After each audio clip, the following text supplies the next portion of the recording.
reported as in better shape than they've been in a long time. For athletics, fall sports are in full swing and with more participation than ever, including 9 teams and 199 athletes starting this fall. This week, games actually starting next week: soccer, golf, swimming, cross country, and volleyball. We have 4 new coaches this fall for varsity boys soccer, JV boys soccer, assistant cross country, and the swim team. Our AMSA buses, the white buses that we have, are continuing to be a huge help in transporting to and from games and meets.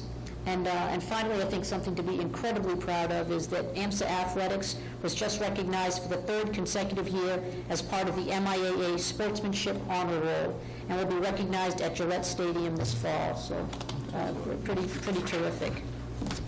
I think one of the, I've just mentioned for release times, students may mention it, we are staggering our release times in the lower school for our students. So 6th and 7th graders, their times have been adjusted because the hallways are quite narrow, and again, we were concerned with safety, so just to decrease the amount of traffic in the halls at the end of the day, we'll be dismissing students in grade 6 and 7 who have a parent pickup will be released at 3:20, and grade 6 and 7 students who participate in either sports or who are taking the bus will be released at 3:15. That will not change anything for parents in terms of pickup, but it's just something I want you to make aware of, that we're trying to deal with our kind of confined spaces here in the facilities and to keep it safe, and so we've made those staggered adjustments. Dates and times have been established for class meetings next week, so the students will be meeting with their advisors, and guidance counselors will be addressing students, and administration will also provide important information for the handbook and so on. So some of those things would be, we will go over some of those things. I think the last thing on my list is just to update you on the visitation that will be coming in November. So the renewal for the inspection site visit. We have charter schools will undergo a rigorous renewal process during the final year of each of the 5-year terms. So the renewal process includes the submission of a renewal application, a renewal inspection visit, and an analysis of all evidence related to the charter school's performance. The charter renewal decision is based upon the school's performance over the term in 3 areas: faithfulness to the charter, academic program success, and organization viability. So the application was submitted on August 1st. The Office of Charter School and School Redesign has contracted with SchoolWorks, an independent educational assessment service, to conduct a detailed review of the school's performance. The inspection site visit will take place over a 3-day period, and those dates are November 4, 5, and 6. Prior to November, the inspection site visit team will review AMSA's charter, bylaws, handbooks, policies, annual reports, Board of Trustee minutes, financial audits, and previous site visit reports, and other related materials to provide background information for the 3-day observation and document review and interviews. The inspection team leaders will meet with our school leaders 2 to 3 weeks prior to the inspection site visit to begin the planning process and scheduling. And finally, the inspection site visit will include classroom observations with follow-up interviews. The team will meet with specific focus groups, general education teachers, special education teachers, students, parents, administrators, and of course the Board of Trustees. So in the next few weeks, we will notify the AMSA community that we are looking for parent volunteers to participate in the inspection site visit focus groups. So we'll be hearing more about that. But I do want to thank Sarah Small for all of the work that she's done in putting this renewal together, as well as for, I hope, making me sound rather impressive and up to speed on what the site visit's all about. So thank you, Sarah. The last thing I'll mention is please watch for a notice from me. I'm just trying to firm up a date, but know that I will be hope to be hosting some coffee mornings for folks to be able to come and kind of just sit down and chat and tell me what's on your mind. So the first couple of weeks, obviously, it's pretty hectic, and I'm trying to find the right time, but please watch for that. I will be notifying parents of that soon about a date. And I look forward to meeting some of you. I hope that at the parent open house nights that are coming up, and also at the PTO, which is Monday night. I think I'm going to that. I think it's Monday. Is it the 9th? Oh, sorry, it's not this Monday. It's the It's the 9th, which I think is the following Yes, it's the Monday. following Tuesday. Or Tuesday? Thank you. Yes, it's after FitCon. So, a lot, but that's what's Any happening. questions, board, for Dr. DeMello? I do have one comment.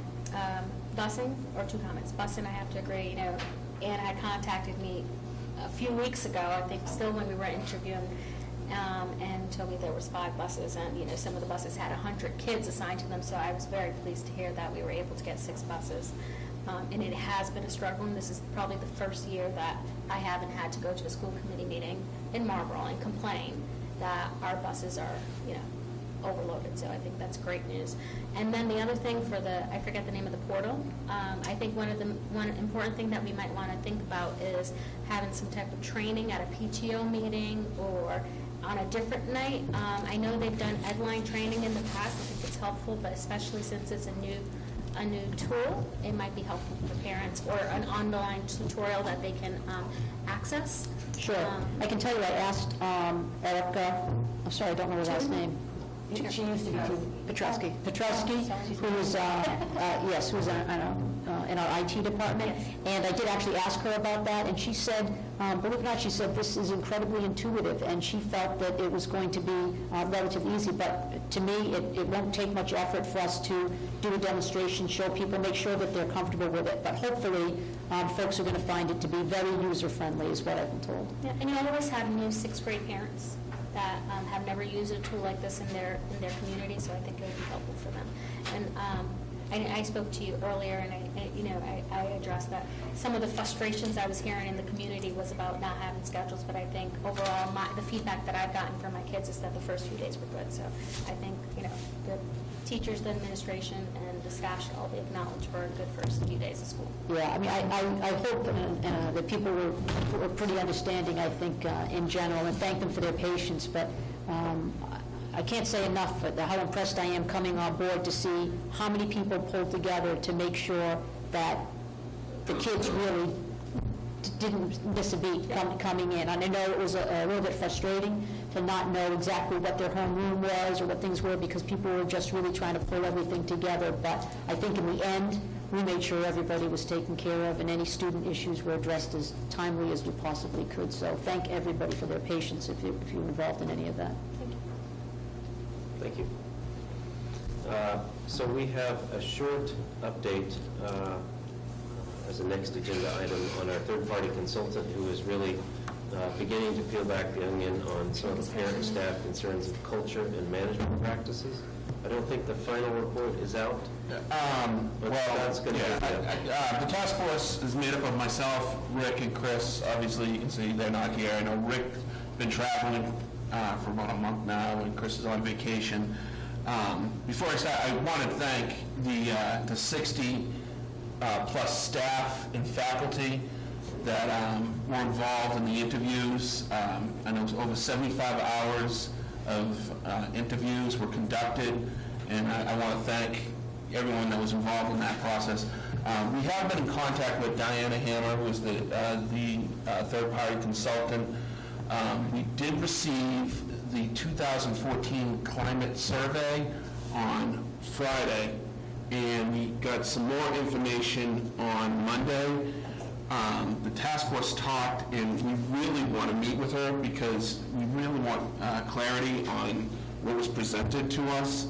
We actually have quite a few questions and about some of the stuff that was presented to us. So we felt that we, as a task force, need to get together and with Diana and talk to her so we can come, so we can be prepared really. And she said she would make herself available anytime in September. I know Rick and Chris is going to be coming back, and so we know this is a priority. We are on top of it. As soon as everyone can get together and clear something, we hope to get together with her maybe hopefully the first week of September, if not maybe the second. But our next board meeting, we should definitely have something prepared for everyone. And is she complete with her work at this point? Yes, she is. And does the document you have represent the final deliverable? No, Or a draft of the final? It's definitely a draft. I mean, some of it's actually confusing. Okay. So that's why we Clarity. yeah, I mean, so I just, we definitely, we need to,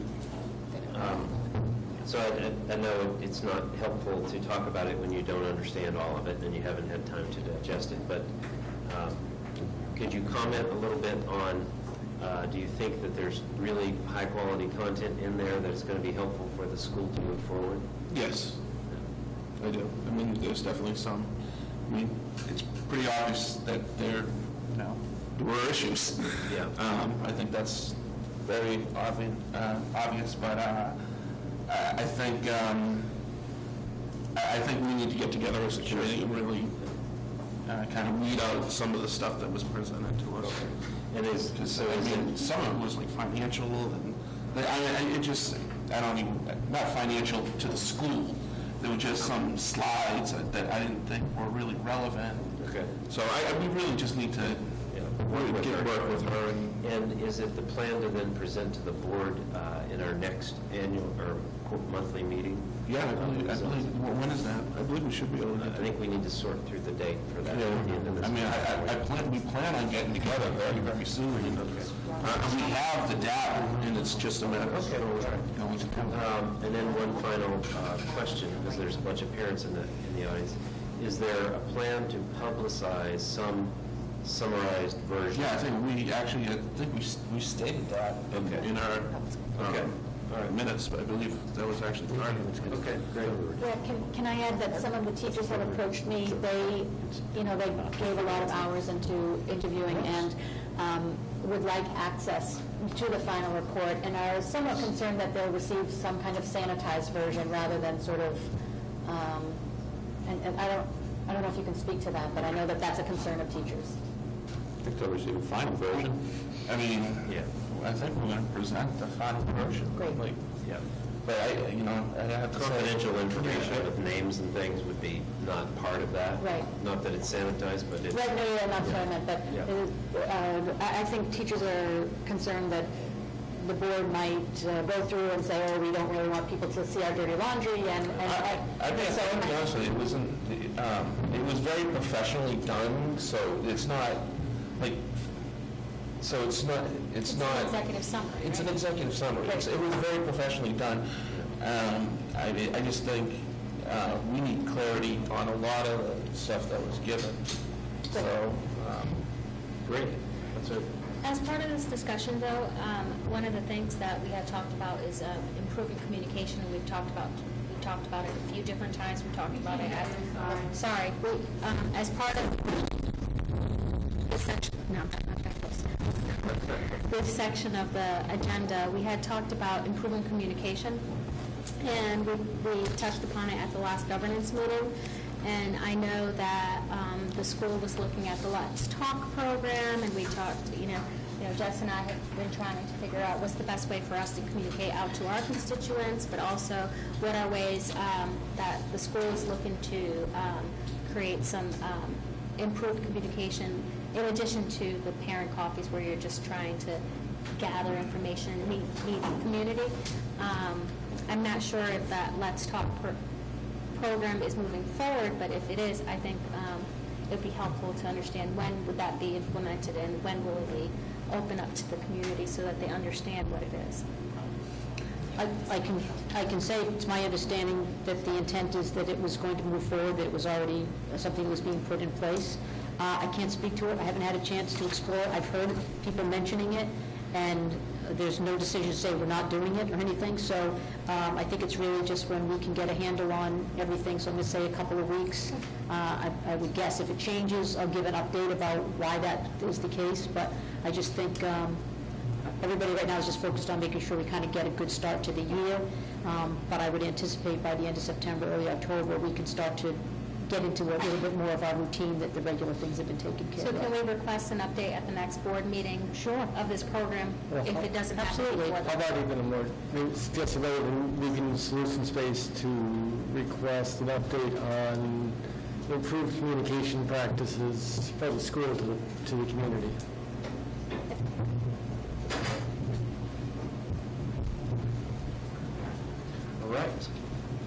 you, Scott.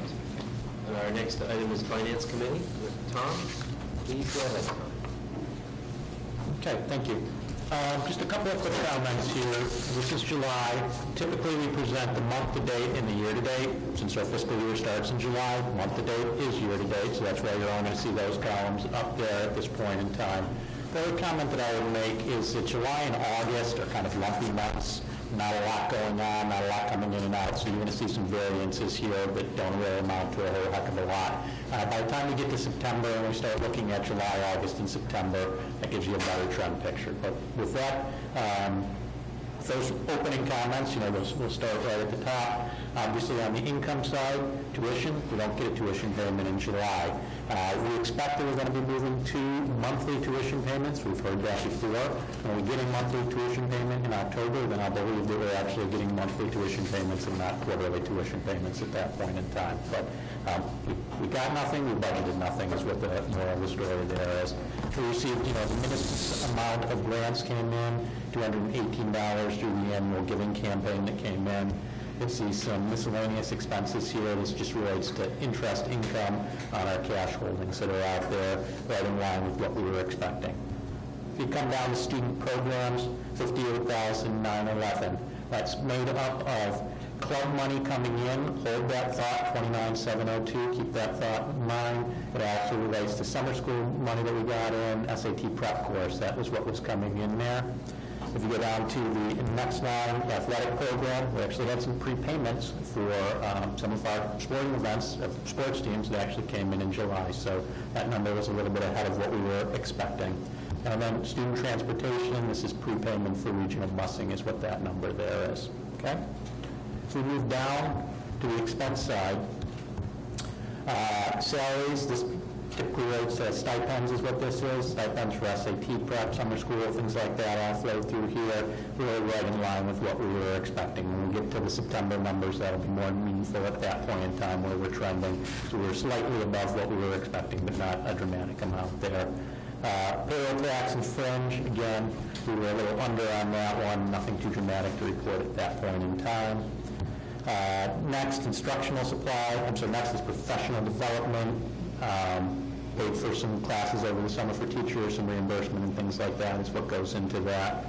Not a very large number. We wouldn't expect a very large number. Next up, instructional supplies, running a little bit ahead of what we had budgeted, but again, the variance is $3,000, not a huge difference there.